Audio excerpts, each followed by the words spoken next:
കർത്താവിൽ പ്രിയ ദൈവമക്കളെ, ഇന്നത്തെ സാബത്ത് സ്കൂൾ പഠനത്തിലേക്ക് നിങ്ങൾ ഏവരെയും സ്വാഗതം ചെയ്യുന്നു. നാം ഈ ക്വാർട്ടറിൽ പഠിച്ചുകൊണ്ടിരിക്കുന്നത് മർക്കോസിൻ്റെ സുവിശേഷത്തെ ആധാരമാക്കിയുള്ളതായ പാഠഭാഗമാണ്. നമുക്ക് ഇന്ന് പഠിക്കാനുള്ളത് 8ാമത്തെ പാഠമാണ്. നാം കഴിഞ്ഞ ആഴ്ച പഠിച്ചതിൻ്റെ തുടർച്ചയായിട്ടുള്ളതായ പാഠഭാഗമാണ്.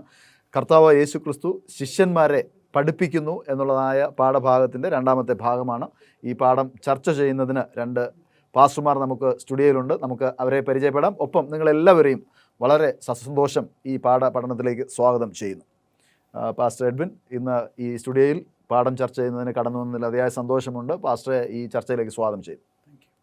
അതുപോലെ പാസ്റ്റർ മഹേഷ് ഇന്ന് ഞങ്ങളോടൊപ്പം ഉള്ളതിൽ അതിയായ സന്തോഷമുണ്ട്. പാസ്റ്ററേയും ദൈവനാമത്തിൽ ചർച്ചയിലേക്ക് സ്വാഗതം ചെയ്യുന്നു. Thank you.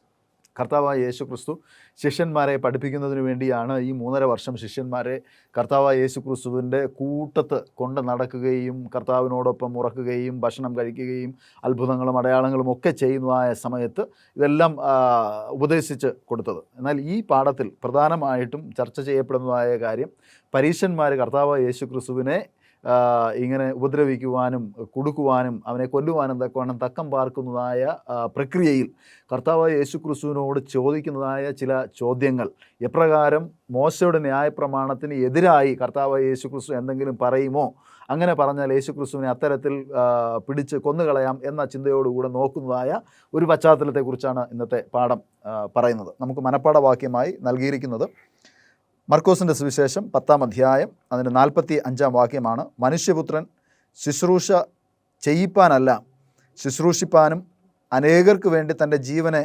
മറുവിലയായി കൊടുപ്പാനും അത്രേ വന്നത്. പാസ്റ്റർ, നാം കഴിഞ്ഞ ആഴ്ചയുടെ പാഠത്തിൽ യേശു ക്രിസ്തുവിനെ അനുഗമിക്കുന്നതിനെ കുറിച്ച് പഠിച്ചിരുന്നു. യേശു ക്രിസ്തുവിനെ അനുഗമിക്കുക എന്ന് പറഞ്ഞാൽ എന്താണ്?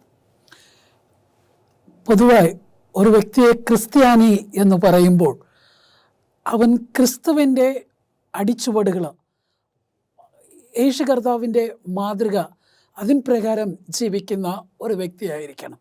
തൻ്റെ സംസാരത്തിലും തൻ്റെ പ്രവൃത്തിയിലും മറ്റുള്ളവരുമായിട്ടുള്ള ഇടപെടലിലും യേശു കർത്താവിനെ മറ്റുള്ളവർക്ക് ഈ വ്യക്തിയുടെ ജീവിതത്തിൽ കൂടി കാണിച്ചു കൊടുക്കുന്ന ഒരു വ്യക്തിയായിരിക്കണം എന്നുള്ളതാണ് വചനത്തിൽ കൂടി നാം മനസ്സിലാക്കുന്നത്.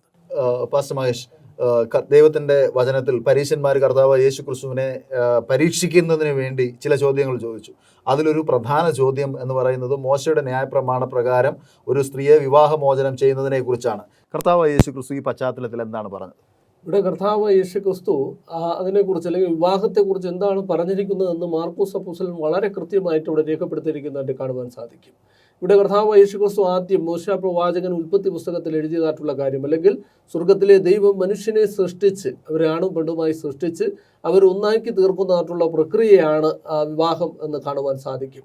അവിടെ മനുഷ്യൻ അപ്പനും അമ്മയും വിട്ടുപിരിഞ്ഞ് സ്ത്രീയോട് പറ്റിച്ചേരും, അവർ ഇനി ഒരു ദേഹമായി തീരും എന്ന് പറഞ്ഞിരിക്കുന്ന അതേ കാര്യം കർത്താവ് യേശുക്രിസ്തു അവിടെ എടുത്തു പറയുന്നു. അതിനുശേഷം വിവാഹത്തെക്കുറിച്ച് അനേകം കാര്യങ്ങൾ കർത്താവ് യേശുക്രിസ്തു പറയുന്നു.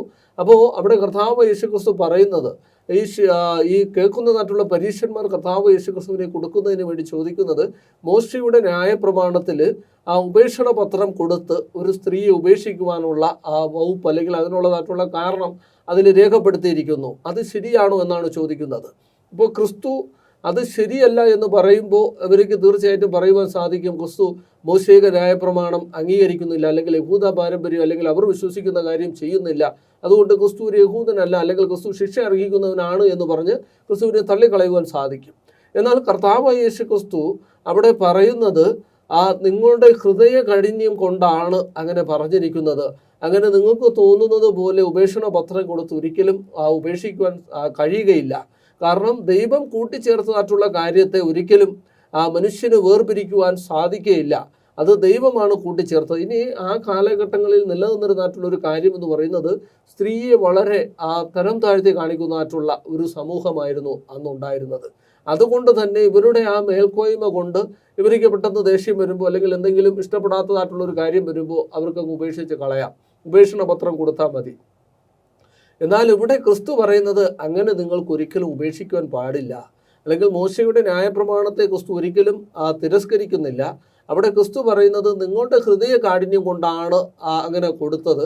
എന്നാൽ ഇവിടെ എടുത്തു പറയുന്നതായിട്ടുള്ള ഒരു കാര്യമുണ്ട്, അല്ലെങ്കിൽ വ്യഭിചാരം, അല്ലെങ്കിൽ പരാസംഗം, അല്ലെങ്കിൽ അങ്ങനെയുള്ളതായിട്ടുള്ള ഒരു തെറ്റ് കണ്ടെങ്കിൽ മാത്രമേ നിങ്ങൾ നിങ്ങളുടെ ഭാര്യയെ ഉപേക്ഷിക്കുവാൻ പാടുള്ളൂ. അല്ലെങ്കിൽ വിവാഹമോചനത്തിന് അവിടെ ദൈവം ക്രിസ്തു നൽകുന്നതായിട്ടുള്ള ഒരേ ഒരു ഉപാധി അതാണ് എന്ന് കാണുവാൻ സാധിക്കും. എന്നാൽ നമ്മൾ പൗലോസ് അപ്പോസ്തലൻ്റെ ലേഖനത്തിലേക്ക് വരുമ്പോൾ പൗലോസ് അപ്പോസ്തലൻ പറയുന്നത് ദൈവം കൂട്ടിച്ചേർത്തതിനെ ഒരിക്കലും മനുഷ്യൻ വേർപിരിക്കുവാൻ പാടില്ല. അത്രത്തോളം മഹനീയമായിരിക്കുന്ന ഒരു ശുശ്രൂഷയാണ് അത്. അതിൽ ചേരുന്ന രണ്ടുപേരും ചേർന്ന് തന്നെ ഇരിക്കണം. ഒരു കാരണവശാലും പിരിയുവാൻ ദൈവം അനുവദിക്കുന്നില്ല, വേദപുസ്തകം അത് അനുവദിക്കുന്നില്ല എന്നുള്ളതാണ്. പാസ്റ്റർ എഡ്വിൻ, നമ്മുടെ പ്രേക്ഷകരിൽ ഭൂരിഭാഗവും കുടുംബ പ്രേക്ഷകരാണ്. കുടുംബ ബന്ധത്തിന് കർത്താവ് യേശു ക്രിസ്തു വളരെ പ്രാധാന്യം നൽകുന്നു. ഈ കുടുംബ ബന്ധം ഊട്ടി ഉറപ്പിക്കുവാൻ, അത് നിലനിർത്തുവാൻ, അത് സമാധാനപരമായി പോകുവാൻ നമുക്ക് എന്തൊക്കെ ചെയ്യാൻ സാധിക്കും? പൊതുവായിട്ട് വിവാഹ ജീവിതം എന്നുള്ളത് നമ്മൾ ചിന്തിക്കുമ്പോൾ അത് ഒരു ത്രികോണം പോലെ ചിന്തിക്കുക. മുകളിൽ യേശു കർത്താവും, ഒരു ഭാഗത്ത് ഭർത്താവും, മറുഭാഗത്ത് ഭാര്യയും.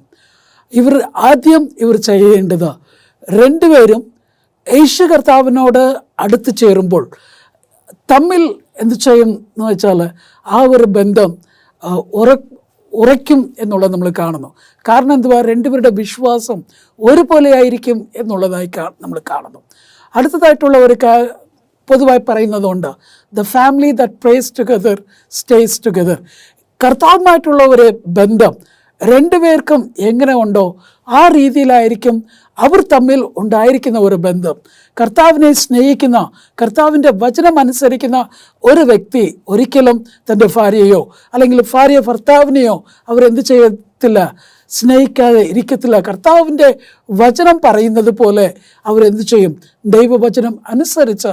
കാരണം വിവാഹം എന്ന് പറയുന്നത് ഈ ലോകത്തോടു കൂടെ അവസാനിക്കുന്നത് അല്ല എന്നുള്ളതും നമുക്ക് വ്യക്തമായി മനസ്സിലാക്കുവാൻ സാധിക്കും. ദൈവത്തിൻ്റെ വിശാലമായ രക്ഷയുടെ പദ്ധതിയുടെ ഒരു വലിയ ഭാഗമാണ് വിവാഹ ജീവിതവും വിവാഹ ബന്ധവും അവരുടെ ക്രിസ്തീയ ജീവിതവും. അപ്പോൾ ഈ വിവാഹ ബന്ധത്തിൽ നിന്ന് ഉടലെടുക്കുന്നതായ വിശ്വാസവും കർത്താവിനുള്ളതായ സമർപ്പണവും കർത്താവിനോടുകൂടെയുള്ളതായ നടത്തവും അത് ദൈവരാജ്യം വരെ എത്തണം എന്ന് ദൈവം നമ്മെ ഓരോരുത്തരെയും കൊണ്ട് ആഗ്രഹിക്കുന്നു. നമുക്കൊരു ഇടവേളയുടെ സമയമാണ്. പ്രിയ പ്രേക്ഷകരെ, ഒരു ചെറിയ ഇടവേളയുടെ സമയമാണ്. ഇടവേളയ്ക്ക് ശേഷം ഞങ്ങൾ മടങ്ങി വരും. ഞങ്ങളോടൊപ്പമായിരിക്കും. പ്രിയ പ്രേക്ഷകരെ, വീണ്ടും ഈ ചർച്ചയിലേക്ക് സ്വാഗതം ചെയ്യുന്നു. പാസ്റ്റർ മഹേഷ്, കുഞ്ഞുങ്ങളെ കർത്താവ് യേശു ക്രിസ്തുവിൻ്റെ അടുക്കൽ കൊണ്ടുവരാൻ വേണ്ടി യേശു ക്രിസ്തു ആഹ്വാനം ചെയ്യുന്നു.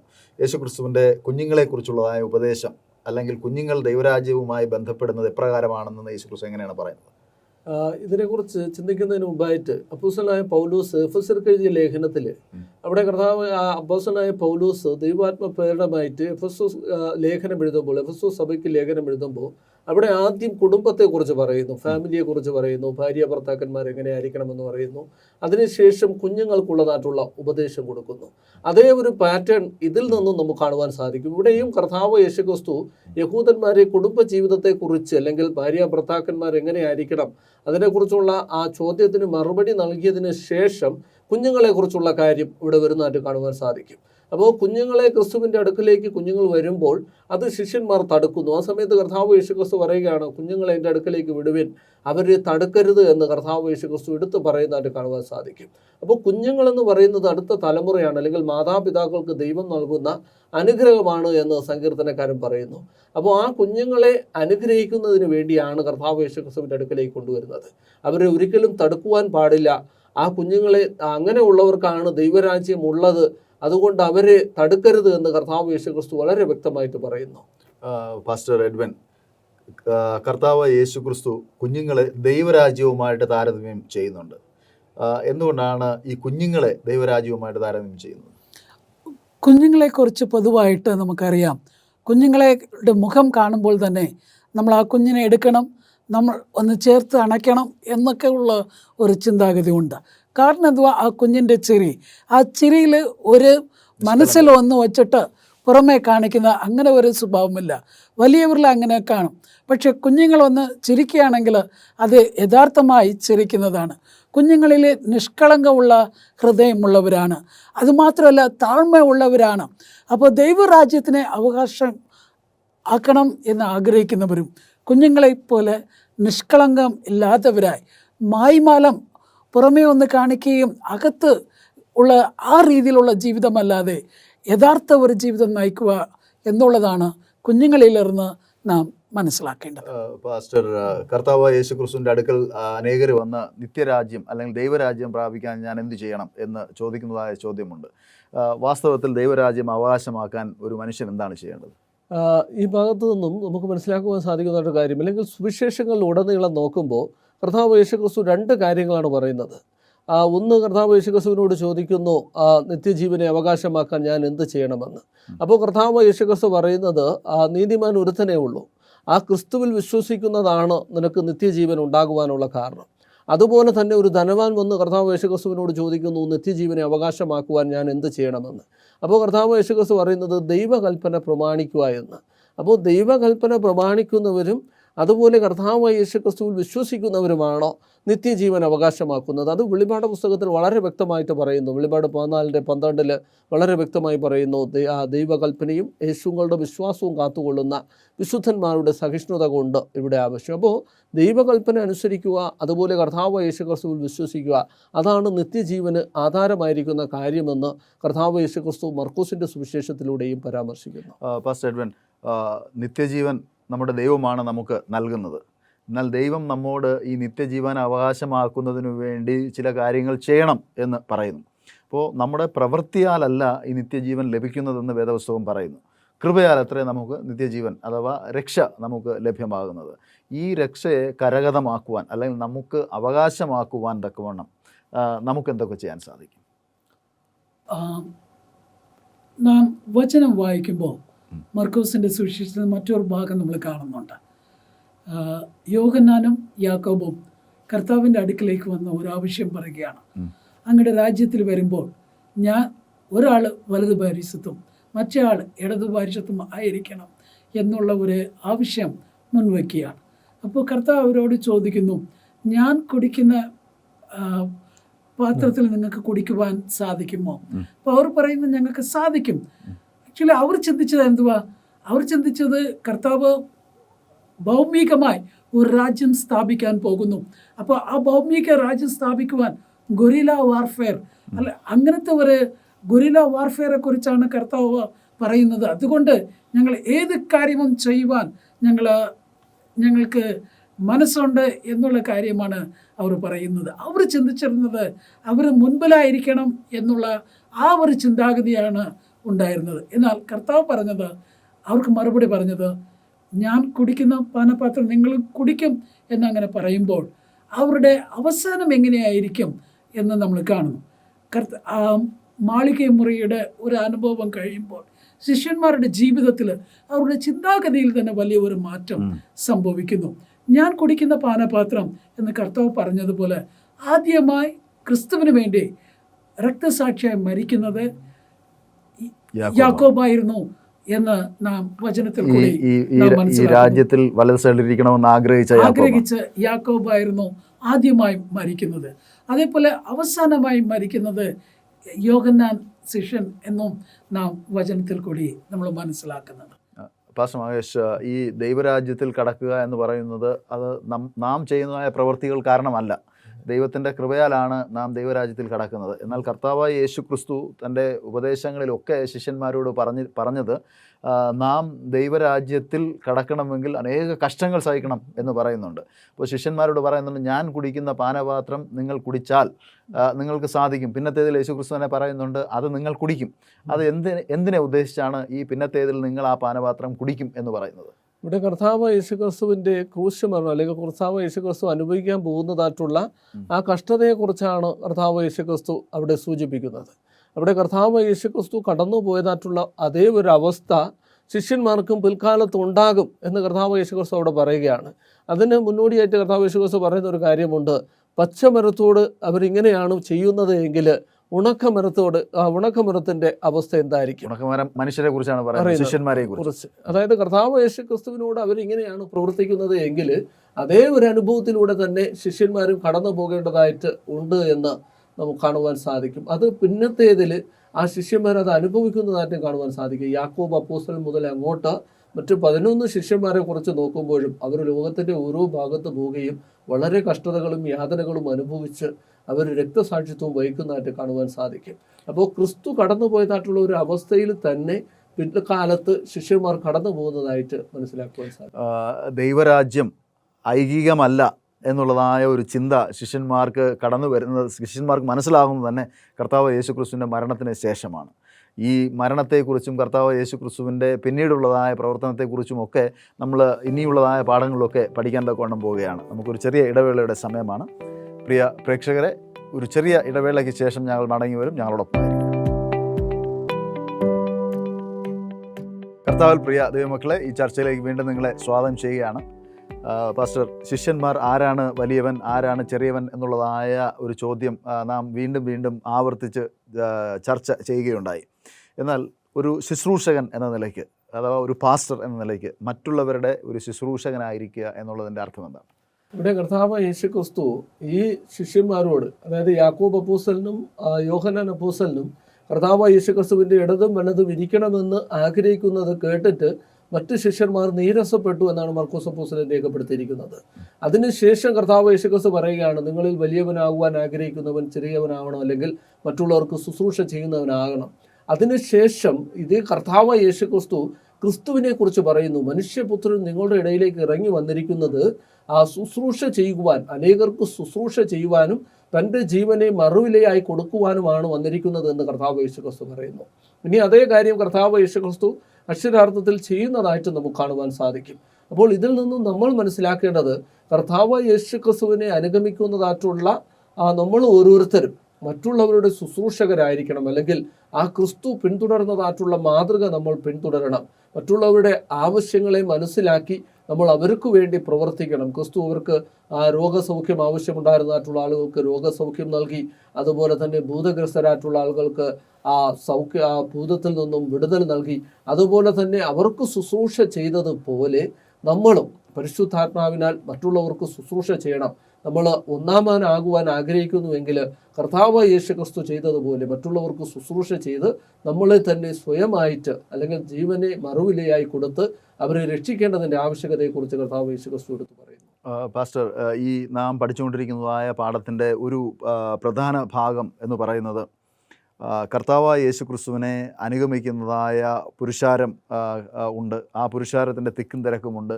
എന്നാൽ ഏകാന്തത അനുഭവിക്കുന്നതായ ഒരു കുരുടനായ ഒരു മനുഷ്യൻ ഒരു ഭാഗത്ത് ഇരുന്ന് കർത്താവ് യേശുക്രിസ്തുവിനെ കാണുവാൻ തക്കവണ്ണം ആഗ്രഹിച്ചിരിക്കുകയാണ്. ബർത്തിമായിയോസ് എന്നാണ് അവൻ്റെ പേര് പറയുന്നത്. യേശുക്രിസ്തു കടന്നു പോകുമ്പോൾ, ദാവീദ് പുത്ര എന്നോട് കരുണയുണ്ടാകണമേ എന്ന് നിലവിളിക്കുന്നതായിട്ട് കാണുവാൻ തക്കവണ്ണം സാധിക്കും. എന്തുകൊണ്ടാണ് ഈ ദാവീദ് പുത്ര എന്നോട് കരുണയുണ്ടാകണമേ എന്ന് ബർത്തിമേയോസ് വിളിക്കുവാൻ തക്കവണ്ണം കാരണമുണ്ടായത്? ശരി, യെരിക്കോവിൽ നടക്കുന്ന ഈ ഒരു സംഭവം അദ്ദേഹത്തിൻ്റെ പേരായിട്ട് ഇവിടെ പറഞ്ഞിരിക്കുന്ന ബർത്തിമേയും, എന്നാൽ മൂലഭാഷയിൽ നമ്മൾ വായിക്കുമ്പോൾ ബാർ എന്ന് നമ്മൾ പറയുമ്പോൾ മകനെന്നും, തിമേയസ് എന്ന് പറയുന്നത് ഈ വ്യക്തിയുടെ പിതാവ്. അപ്പോൾ ഈ വ്യക്തിയുടെ പേര് പറയുന്നില്ല, ഇന്ന വ്യക്തിയുടെ മകനാണ് എന്നുള്ള രീതിയിലാണ് ചില വേദപണ്ഡിതന്മാർ പറയുന്നത്. അദ്ദേഹം അനേക ദിവസങ്ങളായി കർത്താവിൻ്റെ രോഗശാന്തി ശുശ്രൂഷയെക്കുറിച്ച് അനേക ആളുകളുടെ വാക്കുകളിലിരുന്ന് കേട്ട് അറിഞ്ഞിട്ടുണ്ടായിരുന്നു. ആ കേട്ട അറിവ് കൊണ്ട് അവനിൽ ഒരു വിശ്വാസം ഉണ്ടായി. കർത്താവിൻ്റെ അടുക്കിലേക്ക് പോകുകയാണെങ്കിൽ തനിക്ക് സൗഖ്യം ലഭിക്കും എന്നുള്ള ഒരു വിശ്വാസം അവനിൽ വളരുവാൻ തുടങ്ങി. എന്നാൽ എരിക്കോവിൽ കർത്താവ് വന്നത് വേറെ കാര്യങ്ങളൊന്നും ചെയ്യാനായിട്ട് എന്നുള്ളതായിട്ട് വചനത്തിൽ നമുക്ക് കാണുവാൻ സാധിക്കുന്നില്ല. എന്നാൽ നാളുകളായി കാത്തിരുന്ന ഈ വ്യക്തിക്ക് അവൻ്റെ ആവശ്യം നടത്തി കൊടുക്കാനായി കർത്താവ് അവിടെ കടന്നു വരുന്നതായിട്ട് നമ്മൾ കാണുന്നു. അങ്ങനെ കടന്നു വരുന്ന ആ ഒരു സാഹചര്യത്തിൽ ഈ വ്യക്തി റോഡ് സൈഡിൽ ഇരുന്ന് ഭിക്ഷ യാചിക്കുന്ന ഒരു വ്യക്തിയാണ്. അപ്പോൾ വലിയ ഒരു പുരുഷാരം പോകുന്നതിനെ ഇവന് അറിയുവാൻ മനസ്സിലായി. അവന് മനസ്സിലായപ്പോൾ അവൻ അടുത്തുള്ള ഒരു വ്യക്തിയെടുത്ത് എങ്ങനെയോ ചോദിക്കുകയാണ്. ചോദിച്ചപ്പോൾ പറഞ്ഞു, യേശു കർത്താവ് ഇങ്ങനെ പോകുകയാണെന്ന്. അപ്പോൾ യേശു കർത്താവ് പോകുകയാണെന്ന് പറഞ്ഞപ്പോൾ അവന് ചിന്തിച്ചു, ഞാൻ ഇത്ര ദിവസം ആഗ്രഹിക്കുകയും പ്രാർത്ഥിക്കുകയും ചെയ്ത ഒരു അവസരം കിട്ടി, ഈ അവസരം വിടാൻ പാടില്ല, പാഴാക്കുവാൻ പാടില്ല എന്ന് പറഞ്ഞിട്ട് ദാവീദ് പുത്ര എന്നോട് കരുണ കാണിക്കണമേ എന്ന് നിലവിളിക്കുന്നതായിട്ട് നമ്മൾ കാണുന്നു. അങ്ങനെ നിലവിളിക്കുമ്പോൾ ദാവീദ് പുത്ര എന്ന് പറയപ്പെടുമ്പോൾ ജനം അന്ന് യഹൂദജനം ദാവീദ് പുത്ര എന്ന് പറയുമ്പോൾ അത് യഹൂദജനം വിശ്വസിച്ചിരുന്നത് കർത്താവ് ദാവീദിന് ഒരു വാഗ്ദാനം നൽകിയിരുന്നു. സിംഹാസനത്തില് ദാവീദിന്റെ ഗ്രഹത്തെ വിട്ട് ചെങ്കോൽ എന്ന് ചെയ്യത്തില്ല, മാറത്തില്ല. അപ്പൊ ആ ഒരു പ്രവചനം അത് സൂചിപ്പിക്കുന്നത് കർത്താവിനെയാണ് എന്നുള്ള ഒരു വിശ്വാസവും ഈ വ്യക്തിയിൽ ഉണ്ടായിരുന്നു. അതുകൊണ്ടാണ് ദാവീദ് പുത്ര എന്നോട് മനസ്സലി ഉണ്ടാകണമേ എന്ന് വിളിക്കുന്നതായിട്ട് കാണുന്നു. അടുത്തുള്ളവരെ മിണ്ടാതിരിക്കുക എന്ന് പറഞ്ഞപ്പോഴും അവൻ എന്ത് ചെയ്തില്ല, മിണ്ടാതിരുന്നില്ല. അധികമായിട്ട് നേരത്തെ വിളിച്ചതിനേക്കാളും അധിക ശബ്ദത്തോട് എന്നോട് ദാവീദ് പുത്ര എന്നോട് മനസ്സലിയണമേ എന്ന് വിളിക്കുമ്പോൾ കർത്താവ് അവനെ തൻ്റെ അടുക്കലേക്ക് കൊണ്ടുവരാൻ പറയുന്നു. നേരത്തെ മിണ്ടാതിരിക്കുന്ന പറഞ്ഞ അതേ വ്യക്തികൾ തന്നെ ഇപ്പോൾ എന്ന് പറയുകയാണ്, കർത്താവ് നിന്നെ വിളിക്കുകയാണ് എന്ന് കർത്താവിൻ്റെ അടുക്കിലേക്ക് അവനെ കൊണ്ടുപോകുന്നതായിട്ടും കർത്താവ് അവനോട് ചോദിക്കുകയാണ്, നിനക്ക് എന്താണ് ആവശ്യം എന്ന് അവൻ്റെ ആവശ്യം ചോദിക്കുന്നതായിട്ട് കാണുന്നു. എനിക്ക് കാണണം എന്നുള്ള തൻ്റെ ആവശ്യം അവൻ പറയുമ്പോൾ ദൈവം ആ ആഗ്രഹം സാധിച്ചു കൊടുക്കുന്നതായിട്ട് നമ്മൾ കാണുന്നു. നമ്മുടെ ആത്മീക ജീവിതത്തിലും നമുക്ക് അനേക ഗുണപാഠങ്ങൾ, കർത്താവിനോട് അടുക്കുവാൻ പല തടസ്സങ്ങൾ ഉണ്ടെങ്കിലും മറ്റുള്ളവർ കർത്താവിനെ ആരാധിച്ചിട്ട് സേവിച്ചിട്ട് നിനക്ക് എന്താ കിട്ടി, നീ വിളിച്ചിട്ട് കാര്യമില്ല എന്ന് പറയുമ്പോഴും പല രീതിയിലുള്ള തടസ്സങ്ങൾ വരുമ്പോഴും നാം എന്ത് ചെയ്യാൻ പാടില്ല, ആ തടസ്സങ്ങൾ വകവയ്ക്കാതെ നമ്മുടെ ദൃഷ്ടി, നമ്മുടെ നോട്ടം കർത്താവിനെ നോക്കിയിരിക്കുമ്പോൾ നാം ആഗ്രഹിക്കുന്ന ആ അനുഗ്രഹം, ആത്മീകമായിട്ടും ഭൗമികമായിട്ടുമുള്ള അനുഗ്രഹങ്ങൾ ദൈവം നമുക്ക് നൽകും. ഈ ബർത്തിമായോസിനെ കർത്താവ് യേശു ക്രിസ്തു സൗഖ്യമാക്കുന്നു. പാഠത്തിൽ ഇനിയും ചില കാര്യങ്ങൾ ചർച്ച ചെയ്യേണ്ടതുണ്ട്, പക്ഷേ സമയക്കുറവ് കൊണ്ട് നാം ഇവിടെ അവസാനിപ്പിക്കുകയാണ്. യേശു ക്രിസ്തു ബർത്തിമായോസിനെ സൗഖ്യമാക്കിയപ്പോൾ പരീശന്മാരും സദൂക്യരുമൊക്കെ ഈ സൗഖ്യമായവനെ കണ്ട് യേശു ക്രിസ്തുവിനോട് കുറുമ്പ് കാണിക്കുന്നതായിട്ടും സൗഖ്യമായത് ഒരു വലിയ പ്രശ്നമായിട്ടും ചിത്രീകരിക്കുന്നതായിട്ട് കാണുവാൻ ഗുണം സാധിക്കും. പക്ഷേ യേശു ക്രിസ്തുവിൻ്റെ അടുക്കൽ പോകുന്നതായ എല്ലാവരെയും യേശു ക്രിസ്തു സൗഖ്യമാക്കും എന്നുള്ളതായ ഒരു വലിയ ഉപദേശം കൂടെ ഈ ഭാഗത്ത് നിന്ന് ഈ കാലഘട്ടത്തിലുള്ളതായ ദൈവമക്കൾക്ക് ദൈവം നൽകുകയാണ്. ഈ പാഠം ചർച്ച ചെയ്തതായ നിങ്ങളെ ഇരുവരെയും ദൈവം നിങ്ങളെ അനുഗ്രഹിക്കുമാറാകട്ടെ. Thank you very much. നമുക്ക് ഒരു നിമിഷം കണ്ണുകൾ അടച്ച് പ്രാർത്ഥിക്കാം. പരിശുദ്ധനായ നല്ല ദൈവമേ, സ്വർഗീയ പിതാവേ, അനേക രോഗികളെ സൗഖ്യമാക്കിയതായ കർത്താവ് ഇന്നും ഞങ്ങളുടെ ദൈവമായിരിക്കുന്ന വലിയ ദൈവക്കായി സ്തോത്രം. കർത്താവെ, രോഗത്തിൻ്റെ പിടിയിൽ അകപ്പെട്ടിരിക്കുന്നതായ ദൈവമക്കളെ, ഇന്ന് ഞങ്ങളോടൊപ്പം വചനം പഠിച്ചതായ ദൈവമക്കളെ തന്നെ അങ്ങ് തൊടുകയും സൗഖ്യമാക്കുകയും ചെയ്യണമേ എന്ന് പ്രാർത്ഥിക്കുന്നു. അവരുടെ സൗഖ്യം അങ്ങേക്ക് മഹത്വം കരയേറ്റുവാൻ ദൈവം ഇടവരുത്തണം. യേശുവിൻ്റെ ധന്യമുള്ള നാമത്തിൽ അപേക്ഷിക്കുമ്പോൾ കൃപയോടെ കേൾക്കുമാറാകണമേ. ആമേൻ. കർത്താവിൽ പ്രിയ ദൈവമക്കളെ, ഈ പാഠം ഞങ്ങളോടൊപ്പം പഠിക്കുവാൻ കാണിച്ചതായ നല്ല മനസ്സിനായി ഞാൻ നിങ്ങളെ അഭിനന്ദിക്കുന്നു. ദൈവം നിങ്ങളെ അനുഗ്രഹിക്കുമാറാകട്ടെ. കർത്താവിൻ്റെ അടുക്കൽ ചെന്ന് സൗഖ്യവും സമാധാനമുള്ളവരായി ജീവിപ്പാൻ ദൈവം സഹായിക്കട്ടെ. ആമേൻ.